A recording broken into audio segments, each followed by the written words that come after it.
Olá pessoal, tudo bem com vocês? Sejam bem-vindos a mais uma aula de Estrutura de Dados 2.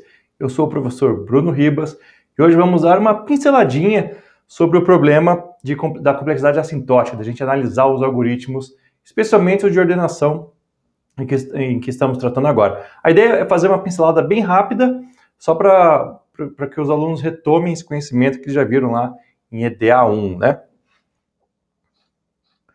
Então, a primeira pergunta que a gente faz lá, assim, o que é análise de complexidade de algoritmos?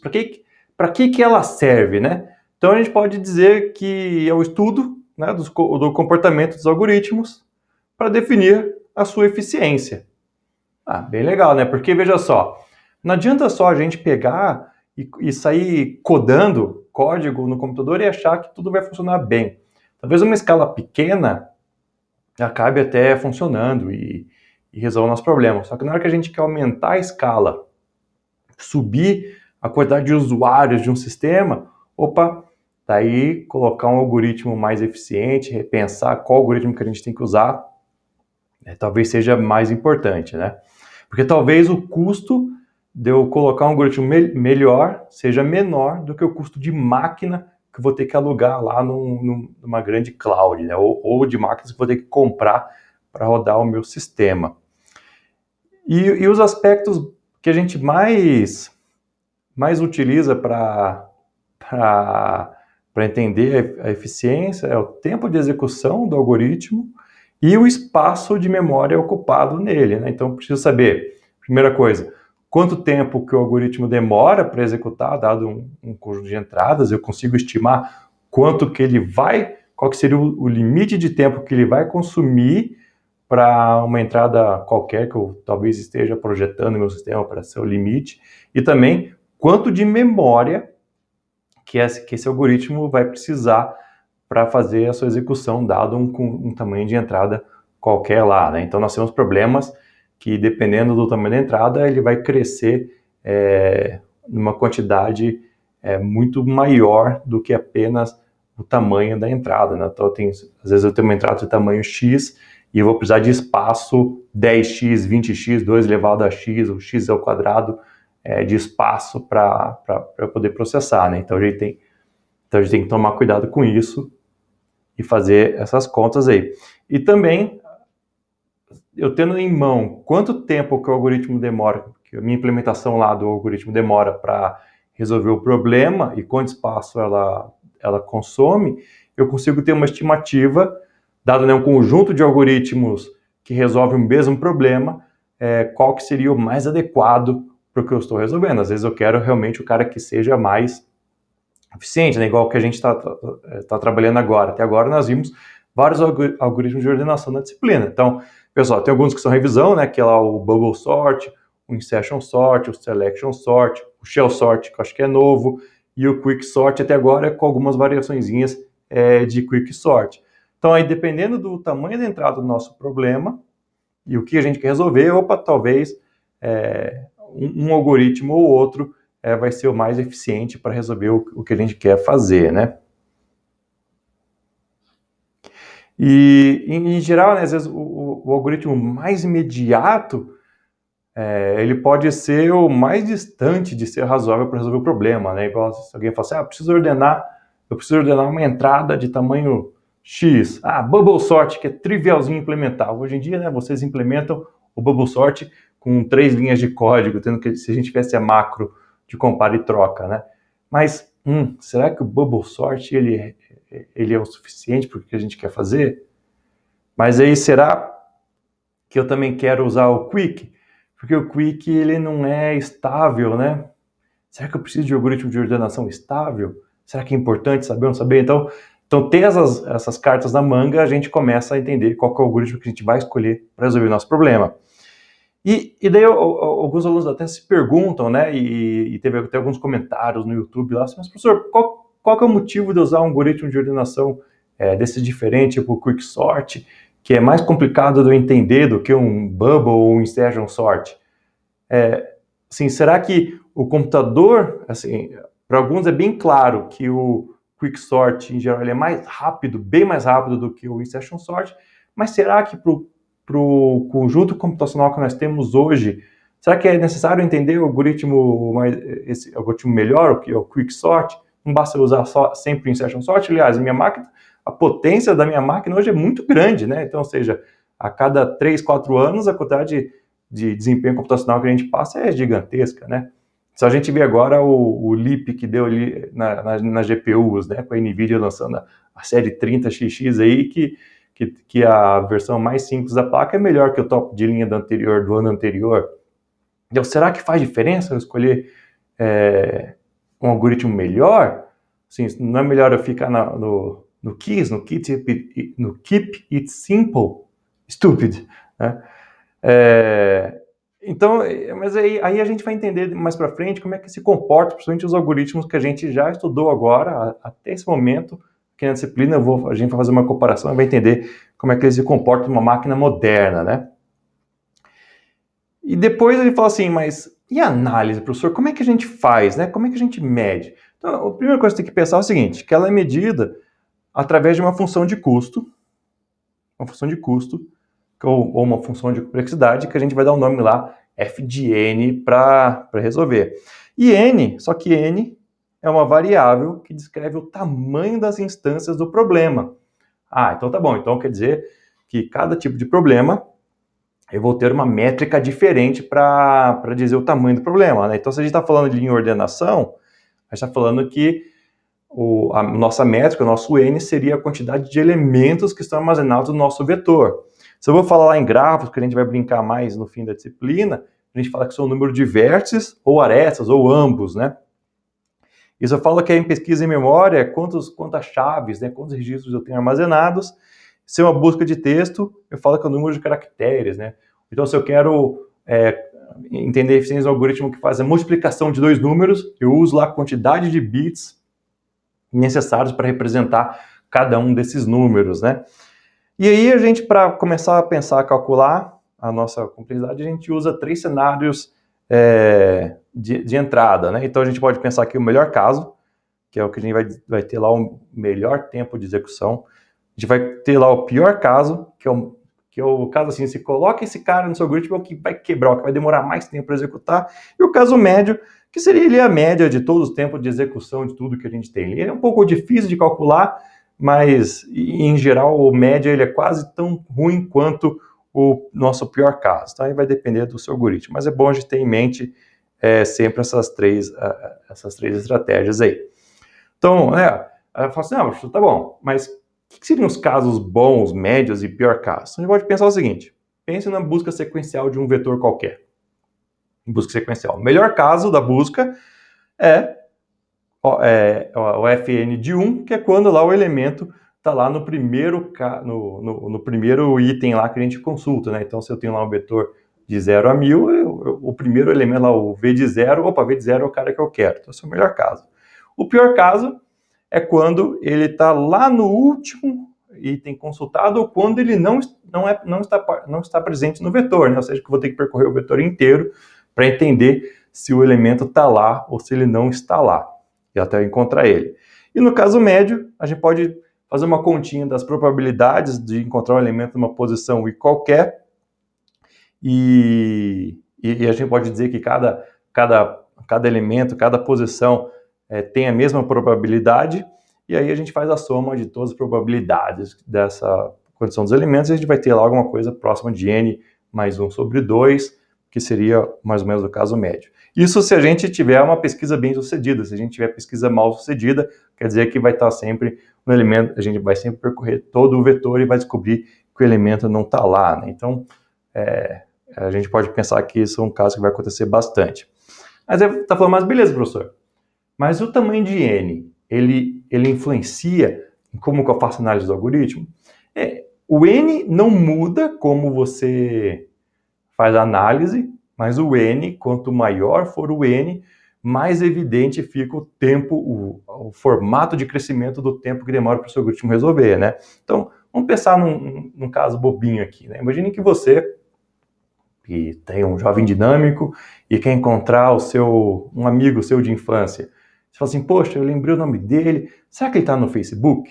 Né? O Facebook é um lugar que você encontra várias pessoas, afinal, né, hoje em dia o Facebook, até eu olhei agora há pouco, tem mais que 2,6 bilhões de usuários, ou seja, tem bastante usuário, então tem grande chance do seu amigo lá de infância estar cadastrado no Facebook.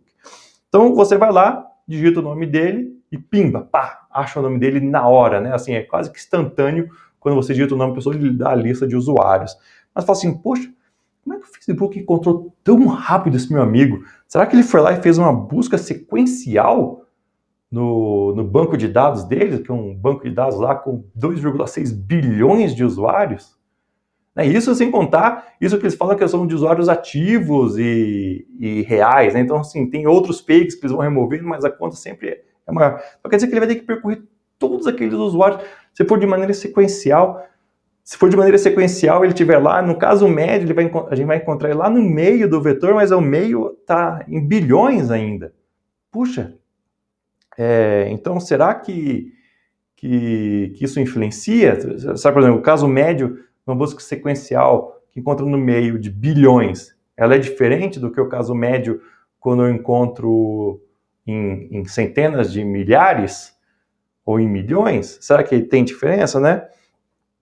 Então, nesse caso, assim, você tem que pensar assim, eu sei que a metade, a chance dele estar lá perto da metade é mais ou menos grande, mas aí a gente precisa estudar a complexidade assintótica e entender como que cresce essa consulta conforme o nosso N aumenta. Será que se eu dobrar a quantidade de elementos de 2,5 bilhões para 5 bilhões, o meio agora é o fim do antigo, né? Então quer dizer que eu vou ter que percorrer mais elementos para chegar lá. Mas quantas vezes mais eu vou ter que percorrer? Será que é só dobrar? Será que às vezes eu vou colocar o quadrado de elementos, né? Então a gente vai ter que entender primeiro o que é a notação assintótica da nossa análise aqui para poder dizer o que vai acontecer. Então lá. Então a complexidade assintótica, ela é uma medição formal, matematicamente consistente, de se calcular aproximadamente a eficiência dos algoritmos. Bom, ótimo. E as medidas objetivas não são recomendadas. Então, o que seria medidas objetivas? Professor, no meu computador demorou 5 segundos, então tá bom. No seu está demorando 10, o problema é o seu. Aí o problema é o seguinte, né? Se a gente tem vários computadores, imagina que eu tenho um computador top de linha e você tem um computador de 5 anos atrás, o meu computador top de linha vai resolver num tempo melhor. Então, será que essa é uma métrica boa para comparar para algoritmos diferentes? Se eu pego o meu algoritmo, se eu pego uma busca sequencial e rodo no computador mais rápido do mundo para 50 elementos e rodo a busca binária para 1.000 elementos no computador mais lento que a gente tiver acesso, será que é justa essa comparação? Será que a gente consegue provar daí que a busca sequencial é melhor que a busca binária? Meio esquisito, né? Então a gente evita usar essas medições objetivas porque elas dependem de um monte de fator, né? Que é a implementação do sistema, qual que é o tamanho da sua CPU, quantos megahertz, quantos gigahertz a sua CPU faz, qual que é o pagamento de memória, se você está rodando um algoritmo que é memory bound, né? Quantas vezes ele vai fazer acesso e modificações da memória, será que isso afeta muito o desempenho, né? Então a gente tem que entender esse comportamento. Então, se a gente exclui esse cara aqui e deixa só uma medida que fala assim, não, eu quero saber quantas vezes são executadas essas instruções, aí a gente começa a ter uma conta um pouco melhor, né? Então, para algoritmos cujas entradas tendem para valores grandes, a gente consegue descrever o crescimento da função e a gente mede como que o f de n se comporta conforme o n aumenta indefinidamente, né? E como medimos e representamos comportamento assintótico? Bem, aí vem uma brincadeira. Então, para representar a relação assintótica, a gente tem várias notações, e a notação que eu vou comentar agora, que é o que mais vai ser útil para a gente nessa disciplina, nesse momento, é a notação O grandão, né, o Ozão. Então, a gente fala o seguinte, então, para uma função com entrada n qualquer, que a gente tem n ao quadrado mais 2n mais 1, a gente pode falar que a complexidade dela é o O de n ao quadrado. Então, a gente pode ignorar qualquer coisa que é constante e a gente pega o maior expoente lá que trabalha em relação à quantidade de elementos que nós temos, né? Então, se eu tiver, por exemplo, um f de 2 ao cubo mais n ao quadrado, opa, n ao quadrado quer dizer que ele é O de n ao quadrado, porque 2 ao cubo é constante, né? Vai ser sempre 8. O que importa para a gente é contar a exponenciação aqui da nossa função que leva em relação à nossa entrada. E a relação assintótica entre duas funções distintas, f de n e g de n, é comparar a tendência de crescimento de f de n e g de n. Então, para a gente poder concluir se o f de n está em O de g de n, né? Então, ou seja, ó, aí o g de n lá é o n ao quadrado, então O de g de n ao quadrado, e a gente fala que f de n está em O de g ao quadrado. Então, para a notação O g de n é o limite superior da função. Então, a ideia do O, ele é legal porque ele é um limitante, ela não é dura. Então, se eu falo o seguinte, ó, a minha função ela é O de n ao quadrado, então quer dizer que eu sei que ela não vai crescer mais de O de n ao quadrado. Mas se eu falo que se a minha função cresce O de n ao quadrado, ela também está em O de n ao cubo, porque o O está falando qual que é o limite do crescimento. Então, se qualquer função que fica abaixo desse limitante que eu estou falando, a minha função está adequada, representando no Ozão. Mas aí a gente sempre usa a coisa mais próxima, né? Porque eu não quero falar que o meu algoritmo é O de n ao cubo, sendo que ele é só O de n. Se ele resolve o problema em tempo linear, né? Então, não. Eu vou sempre vou tentar sempre jogar o mais próximo ali de baixo, mas não vou romper essa barreira, não vou colocar uma função que cresce menos do que realmente o meu algoritmo faz, né? Eu não posso falar que ela cresce O de n, que ela cresce linear, se ela está crescendo quadrático, né? Então, a gente tem que tomar cuidado com isso aí. Então, o f de n, ela cresce no máximo tão rapidamente quanto o g de n, e o g de n domina assintoticamente f de n, isso é que a gente fala, e g de n é o limite superior para a taxa de crescimento de f de n. Então, exemplo lá, uma busca sequencial, que ela é O de n, que o custo cresce no máximo conforme n cresce. Numa busca sequencial, a gente vai sempre percorrer o vetor uma única vez, não vou percorrer n ao quadrado vezes, né? Então, esse aqui é o detalhe legal aí da nossa função. Então, formalmente, a gente define o seguinte, então uma função f de n, ela está em O de g de n, se f de n for menor ou igual que uma constante vezes g de n. Essa é uma coisa legal, né? Que o c a gente pode pensar que é um número positivo, uma constante positiva, para todo n suficientemente grande, né? Ou seja, é só a partir de um ponto m que eu falo que a minha função começa a crescer daquela maneira, né? Então, se eu tenho lá duas constantes positivas c e m, eu falo que f de n é menor ou igual a c de g de n para todo n maior ou igual a m. Ou seja, para qualquer valor menor que m, eu sei que o comportamento da minha função ela não é tão estável assim, ela não vai crescer mais ou menos do que c de g de n. Então, eu posso falar assim, não, a partir de um m específico, a minha função ela tem esse crescimento que está dentro de c de g de n, né? Então, isso aqui é uma coisa interessante. Então, a gente pode falar assim que para n muito pequenininho, eu não sei dizer, eu não tenho ainda uma função bem definida de crescimento dos algoritmos meu de ordenação, por exemplo. Né? Então, existem alguns valores comuns que a gente gosta de falar quando a gente está falando de notação O, que são, por exemplo, f de n igual a O de 1. O de 1 é tempo constante. Quer dizer que independe do tamanho de n. Então, ela possui instruções executadas no número fixo de vezes. Por exemplo, imagine que sempre que eu vou ler um número, eu executo lá 10 instruções. Então, se eu executo 10 instruções, ela é tempo constante porque não tem como executar menos que 10 instruções. Né? Mas considerando que a gente tem sempre uma constante. E tudo que é constante para a gente vira 1. É constante para a gente, não importa. Outra taxa de crescimento legal é o O de n, que é a complexidade linear, isso que é bacana, que ela caracteriza por realizar um pequeno trabalho sobre cada elemento da entrada. Por exemplo, ler um vetor custa n, imprimir um vetor é O de n também, porque eu vou percorrer uma vez o vetor executando alguma operação, seja ela de imprimir ou de ler ele, né? Outra função, que são as logarítmicas, que é O de log de n, que tipicamente ela resolve um problema transformando em problemas menores, né? Então veja lá, a busca binária. Quanto custa para encontrar um elemento qualquer dentro de um vetor ordenado? Se a gente está falando em busca binária, a gente fala que é O de log de n, porque vai quebrando o vetor em espaços menores até encontrar ou dizer que não encontra, mas ele depende do vetor estar ordenado, né? Então, se o vetor não está ordenado, você tem que ordená-lo ou executar uma busca sequencial. Aí vai depender do seu problema que você está resolvendo. Outro é o n log n, que também é logaritmo, mas você multiplica ainda por n. Então, resolve o problema quebrando problemas menores e resolvendo cada um deles independentemente e depois juntando as soluções. Lembra lá, o merge sort, ele faz isso aí. O nosso querido lá, quick sort, ele também, né, ele separa o problema para ordenar dois espaços provavelmente menores, né? Então, esse é um crescimento legal.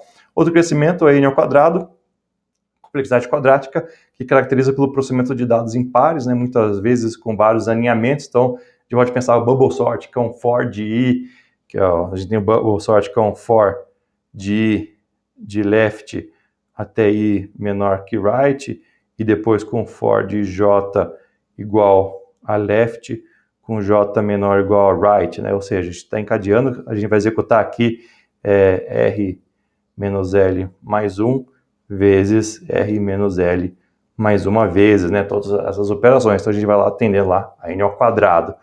Então o bubble sort é um caso desse, e às vezes um caso que ainda é questionável, a gente pode dizer se é quadrático ou não, seria fazer a leitura de uma matriz, porque a gente vai ter que percorrer, se tem uma matriz dimensão n por n, a gente vai ter que percorrer n vezes m elementos, né?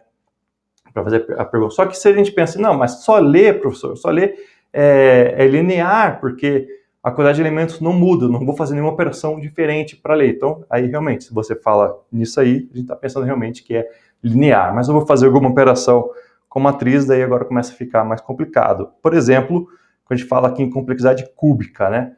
Ou seja, se o quadrado é um for de i a n, de i a n, e com o segundo for de j igual a 0 de i a n, então a gente tem o quadrado, e o cúbico quando a gente tem o i, j e k, e todos encavalados, rodando lá em cima da mesma quantidade de elementos, que seria lá o algoritmo trivial de multiplicação de matrizes. Então, se você vai multiplicar duas matrizes, que é linha vezes coluna, ele é cúbico.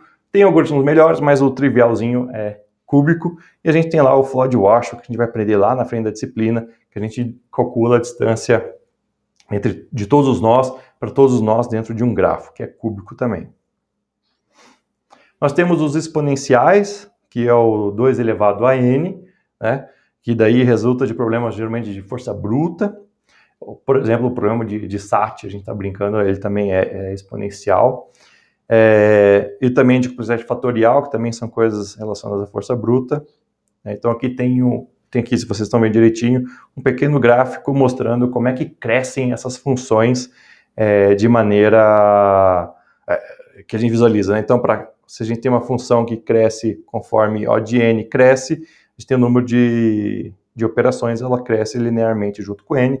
Se é n log n, ela cresce com log, mas multiplicado com n ao quadrado, 2an e n fatorial, tudo aumentado, né? E n ao cubo está entre ali, n ao quadrado e 2an. Bem, e daí, concluindo essa parte dos valores comuns que a gente pode pensar, a gente ressalta que os algoritmos de complexidade polinomial e os de complexidade exponencial têm significativa distinção quando o tamanho de n cresce. Acho que a gente consegue entender isso bem quando plota do gráfico. E um problema considerado bem resolvido quando existe um algoritmo polinomial para resolver. Então, se a gente sabe que tem um algoritmo polinomial que resolve, a gente sabe, opa, esse cara aqui está bem resolvido. Nós temos classes de problemas que não se conhecem ainda um algoritmo polinomial para resolvê-lo. Mas é legal, né, que a gente não conhece como, a gente não sabe como resolver o problema de forma polinomial, mas a gente consegue converter um problema, a gente consegue pegar um problema de uma classe que não tem essa solução polinomial, conseguir converter ele para um outro problema dessa mesma classe que a gente não tem algoritmo polinomial em tempo polinomial, a redução de um problema para o outro, e a gente resolve ele em tempo exponencial, não tem muito jeito, que é o que a gente sabe até hoje. A não ser que alguém consiga provar lá que P igual a NP, o que é difícil. E, para exemplificar algumas complexidades, pode citar a classe dos algoritmos de ordenação, né, que é o que a gente tem visto bastante aí, que possuem algoritmos e complexidade de casos médios, né? Então, selection sort e bubble sort n ao quadrado, é bem claro a gente ver isso nesses três algoritmos, só que o insertion sort ele tem um caso especial, né? Quando a gente tem o nosso vetor já está ordenado, O insertion sort ele sabe lidar muito bem com vetores ordenados. E o bubble sort e selection sort nem sabem disso. A gente consegue até modificar um pouquinho o bubble sort para dizer, olha, se o bubble sort está ordenado, a gente consegue fazer um gatozinho lá, mas em geral a gente não tem como melhorar isso. Mas o insertion sort, ele consegue ser bem adaptativo naturalmente do jeito que ele é implementado, e ele fica com custo O de n quando a gente tem um vetor apenas ordenado. Se não está ordenado, paciência, aí vai ser alguma coisa que tem de n ao quadrado. E a gente tem lá os outros algoritmos, que o merge sort, heap sort e quick sort, que tendem lá a n log n, esse é o melhor caso.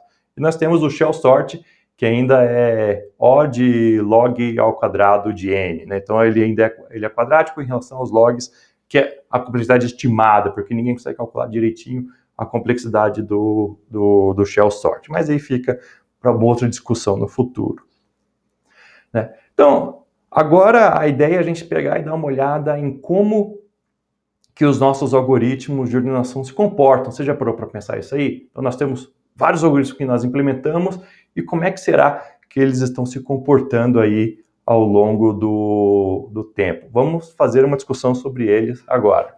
Então, continuando aqui, pessoal. Então, o que eu fiz aqui para a gente poder exemplificar e entender melhor nossos algoritmos de ordenação? Até acho que vai ser mais fácil se você estiver usando uma tela maior agora. Se você estiver usando celular, acho que não vai ficar muito agradável de ver. Mas aconteceu o seguinte, eu criei aqui um ambiente que eu implementei todos os algoritmos de ordenação que nós vimos até agora. Então, eu implementei lá o bolha, o selection sort recursivo, o insertion sort slow, que é aquela versão bobinha lá que faz um monte de troca, o insertion sort, que é a versão final que a gente implementou, o shell sort com o passo lá, com passos de H que eu comentei no vídeo, o quick sort ingênuo e o quick sort com a mediana de 3. E eu também gerei alguns arquivos de teste para a gente entender que tem vários tamanhos. Então eu consigo rodar lá o nosso quicksort, roda um make test, o make test ele vai me dar, ele vai executar todos os algoritmos de ordenação com um arquivo de entrada específico, seja ele ordenado, reverso e aleatório, e todos eles têm que bater com o mesmo checksum que mostra ali ao lado, que é só para a gente ter a noção, para ver se está todo mundo respondendo a mesma coisa, por dizer que nós estamos corretos com o que a gente implementou. Eu fiz outros testes também, mas esse teste simples, ele bate bem o que era a nossa implementação. Tá? Então, acho que fica isso aí uma coisa bem legal para a gente entender. Então, o que eu fiz também? Para poder executar esse teste, então, eu fui lá, gerei os casos de entrada. Os casos de entrada são de vários tipos. Então, eles têm, como eu já comentei antes, então os casos com todos os elementos ordenados já, com todos os elementos ordenados, só que reversamente, então, ou seja, o maior está lá no vetor e o menor está lá no fim do vetor, e também uma distribuição aleatória dos valores do vetor.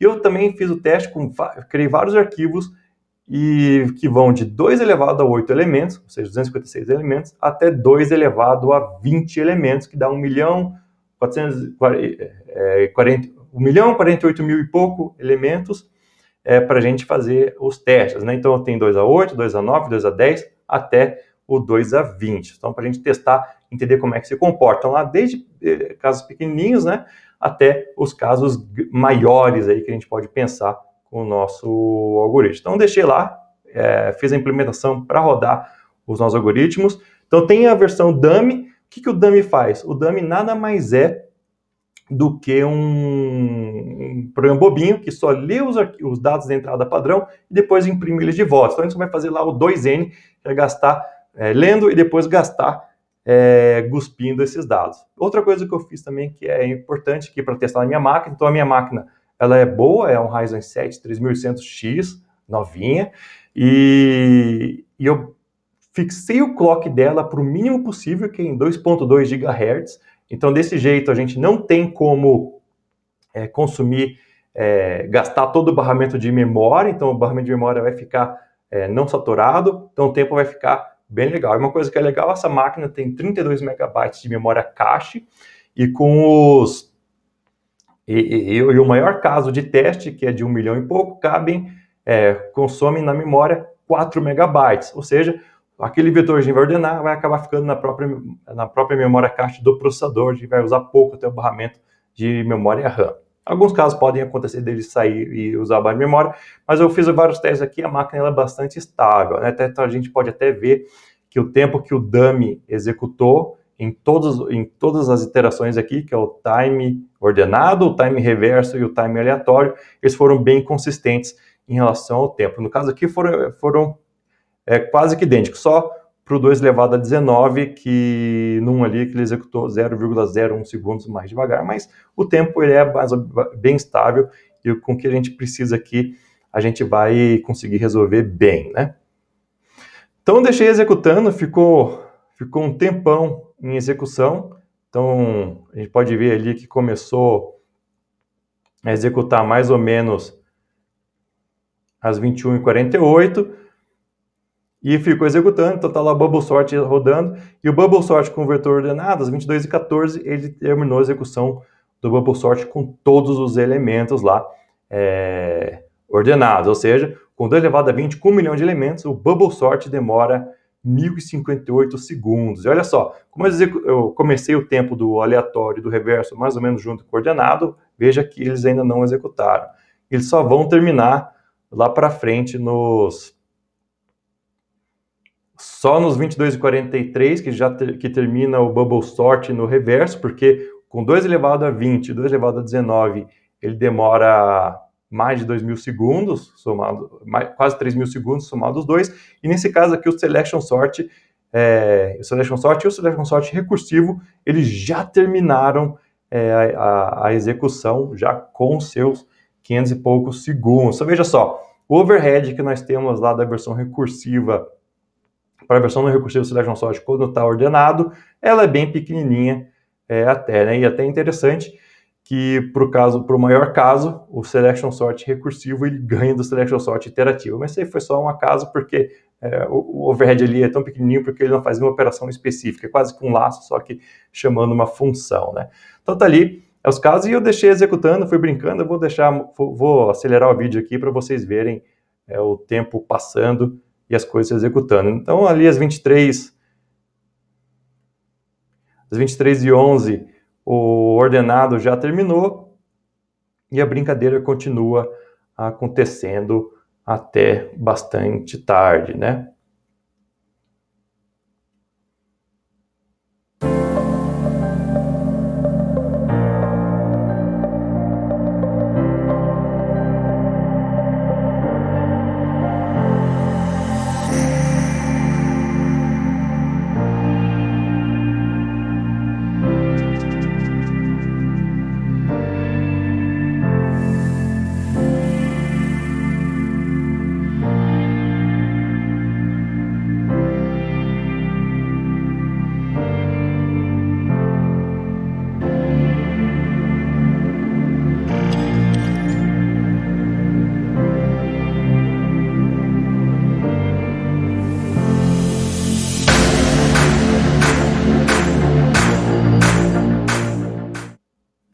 Então tá ali, ó, 00:05, eu tive completado todas as execuções dos algoritmos. Então agora a gente consegue pegar, olhar e entender um pouco melhor o que está acontecendo, né? Então se a gente olha ali o Bubble Sort no ordenado é o caso que ele melhor se comporta, né? Porque ele dá ali 1058 segundos com 2 elevado a 20. Agora com o reverso fica 2.350 segundos e no aleatório fica em 3.224 segundos, né? Então, ou seja, ele é um algoritmo que se comporta bem mal, mas o mais interessante que a gente quer ver aqui, como ele é um algoritmo quadrático, então quer dizer que conforme eu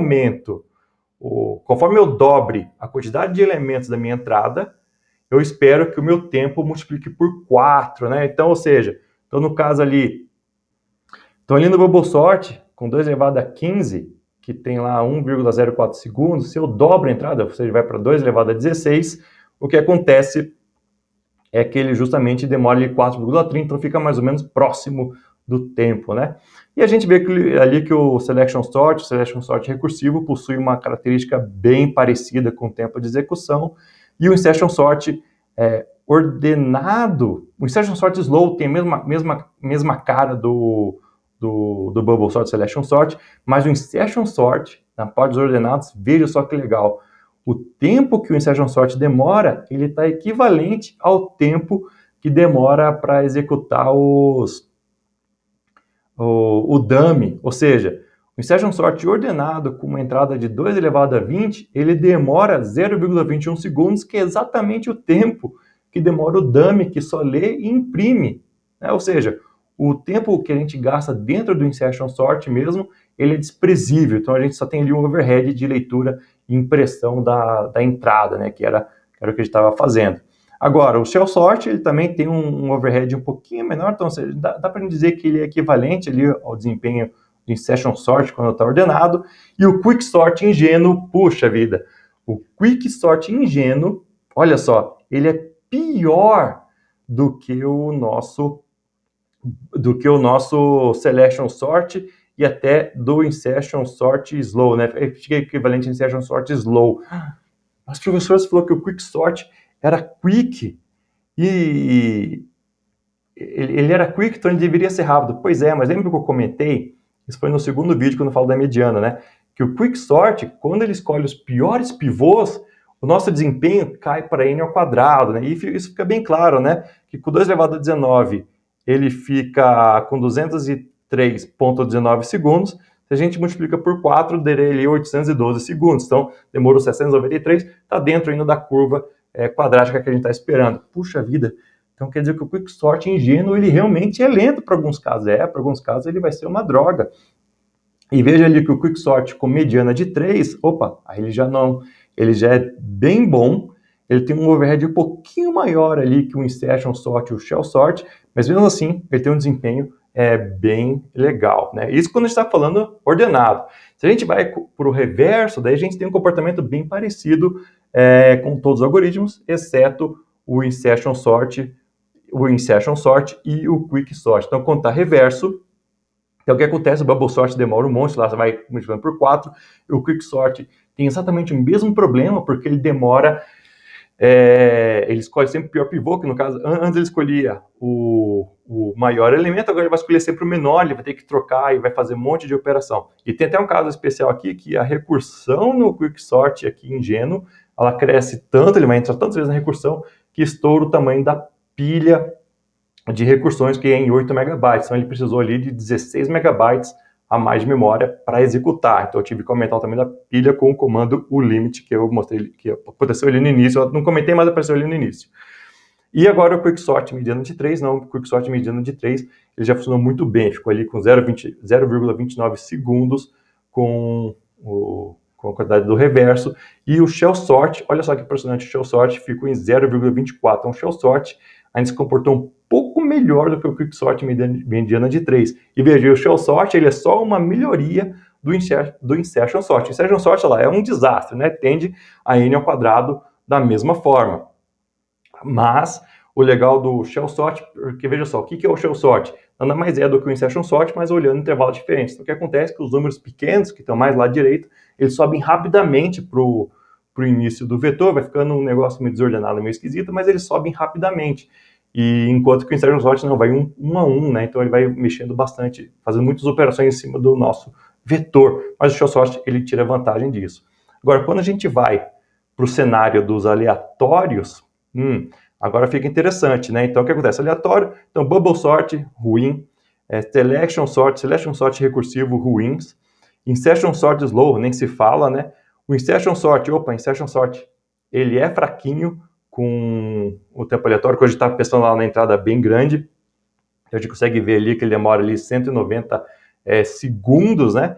Ao passo que o shell sort faz 0,43 segundos. O quick sort, olha só que legal, o quick sort ingênuo demora só 0,37 segundos para resolver numa distribuição aleatória de elementos, né? E o quick sort mediano de 3, 0,35. Então a gente consegue ver que o quick sort e o quick sort mediano de 3, eles vão se comportar de uma maneira muito similar quando a gente está falando de uma distribuição aleatória, né? Então o que é legal é que a mediana de 3, ela justamente foge dos casos ruins de escolha de pivô quando a gente está falando ali nos casos ordenados, ou reverso, ou quando a gente tem os vetores com os pedaços um pouco esquisitos. Então, com a mediana de 3, a gente tenta melhorar um pouquinho, né? Mas mesmo assim, né, se a gente for olhar o desempenho do do Quicksort com Median de 3, parece que seja alguma coisa que a gente consiga melhorar um pouco mais, né? Então, a gente vai aprender na próxima aula até como é que a gente melhora esse Quicksort com mediana de 3 um pouco mais. Então, isso vai ser uma coisa bem bacana.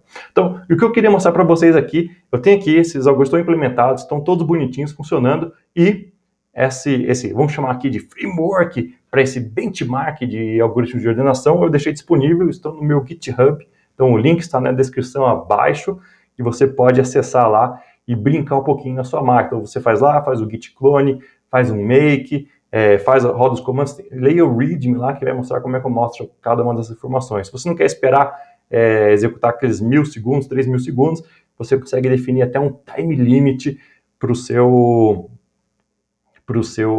algoritmos, e ele vai garantir que vai executar até no máximo em alguns segundos que você definir. Né? Você pode falar 60 segundos, ou até menos, e ele vai marcando onde é que fica,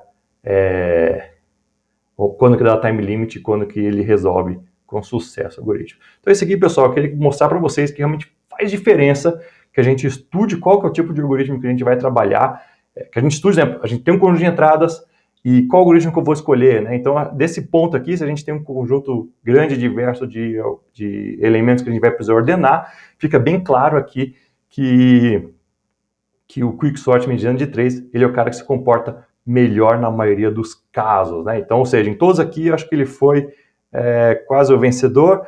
Em relação ao ordenado, ele foi ainda um pouco pior do que o Insertion Sort e o Shell Sort, mas no resto, ele foi o vencedor absoluto. No caso ali do aleatório, ele perde um pouquinho, né, 0,02 no maior caso para o Quicksort normal, porque ele faz algumas operações a mais, que é fazer lá a troca de 3 elementos no vetor, né, para ele encontrar a mediana. Mas isso a gente vai aprender a melhorar um pouco mais. Então isso aqui é o importante, que a gente entenda como é que eles se comportam. Eu vou colocar mais algoritmos lá de ordenação nesse framework. Conforme a gente for aprendendo, a gente vai aprender mais uma variação forte do Quicksort, que ela é muito importante. Depois a gente vai aprender um outro algoritmo, que é o Merge Sort. E o spoiler alert é que o Merge Sort ele é sempre n log n. Ele não vai ter o pior caso de n ao quadrado, né? Que é o que acontece com o Quicksort, mesmo com mediana de 3 ou com um monte de outras estratégias, ele pode eventualmente ficar n ao quadrado. Então a gente tem que pensar para que ele serve também. A gente vai discutir quando chegar na aula de Merge Sort. Então, espero que você tenha gostado, espero que você tenha entendido e tenha visto na prática como é que funciona, o quanto demora. Brinque aí na sua casa, faça o clone desse repositório, implemente em versões modificadas, faça mais testes, né? Experimenta, por exemplo, vá para uma máquina pequenininha. Que tal? Se você tiver um Raspberry Pi em casa, loga no Raspberry e roda esses algoritmos de ordenação, vê como é que ele se comporta. Será que tem uma diferença na arquitetura ARM? 64? Como é que será que funciona, né? Então, espero que você tenha gostado. Faça os testes. Eu vou ficando por aqui. Nos vemos na próxima aula ou no próximo vídeo. Tchau, tchau.